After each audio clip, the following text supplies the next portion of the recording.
What's up, Headless Horde? Welcome back to the channel. In today's video, we're going to be talking a little bit about House of the Dragon. Don't forget to smash that like, subscribe if you're new, and let's get into today's video. A few weeks ago, when House of the Dragon Season 2 ended, I was on record stating that I was not a huge fan of the way the finale ended. I gave it a 7.5 out of 10, and I thought that it was being a little lenient just because of what is to come. Since then, I have watched the episode 5 times, and I have kind of changed my tone on this episode.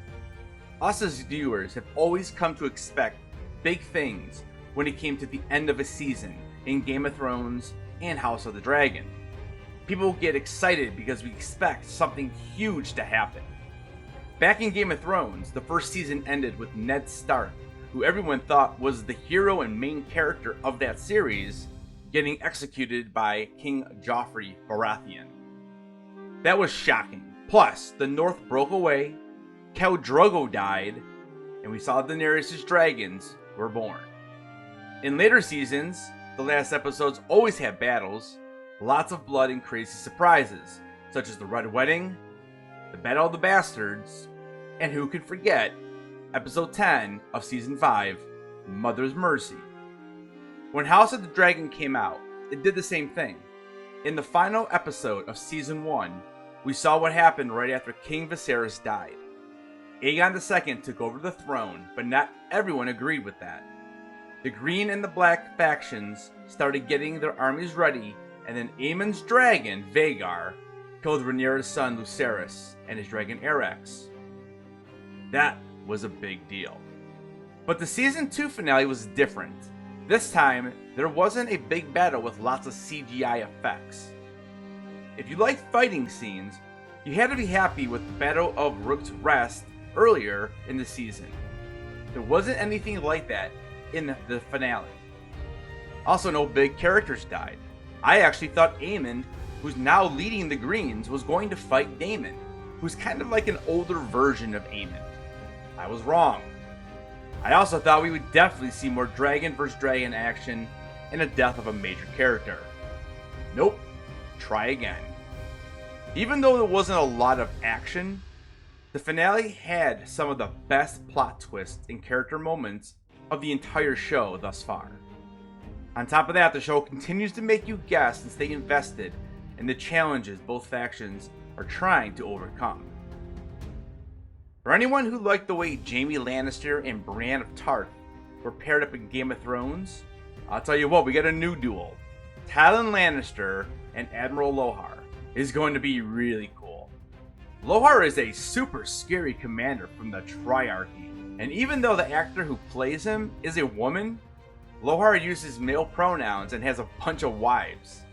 In this episode, Tywin tries to get on Lohar's good side by doing some mud wrestling, and then Lohar asks him if he's ever eaten the flesh of his enemies. Like, it's just a great line. Tywin is very relieved when he finds out that Lohar is just kidding, but then Lohar says something even crazier. He wants Tywin to have children with his wives. Tywin becomes freaked out and starts stammering, asking, "How many wives do you have?" We don't find out, but this new pairing is wild and weird and really fun to watch. It kind of brings back the weirdness that Game of Thrones was known for. Another big part of the finale was Daemon's storyline. He's always been unpredictable, but this time he gets a vision from Alice Rivers, who's kind of like a witchy spirit guy.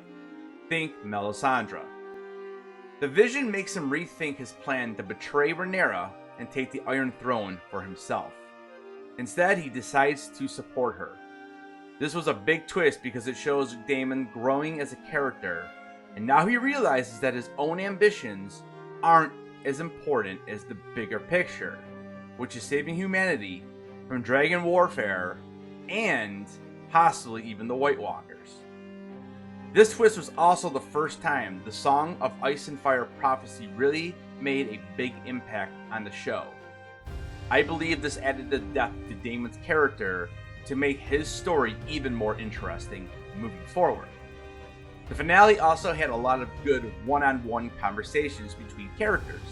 For example, Alan Hall finally confronted Lord Corlys about not acknowledging him as his son.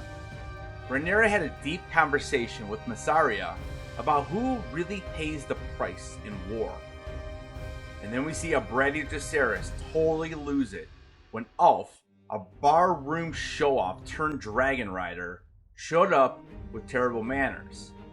But maybe the best part was when Helena, who used to be meek, told her awful brother, Aemon, that he would never be king and that he'd end up dead. But the most powerful scene was when Alicent, who's been on a journey to find herself, showed up at Dragonstone to talk to Rhaenyra. Alicent admitted she was wrong about a lot of things and begged Rhaenyra for mercy. The two women have had a lot of history together, and you can see that in the way they talked. Alicent wanted peace, but Rhaenyra wasn't ready to forgive her so easily. She reminded Alicent that blood had already been shed and that Aegon has to die for them to really have peace. Alicent hesitated but eventually agreed, showing how much pain she was in. The episode ended with a montage of armies, navies, dragons, and dragon riders all preparing for war. Even though there wasn't a big battle in this episode, it's clear that Season 3 will have plenty of action. But this finale was more about the characters and relationships, which is why it makes House of the Dragon so special. It's not about all the cool battles, it's about the people and all of their struggles. And obviously it's about the Targaryen family.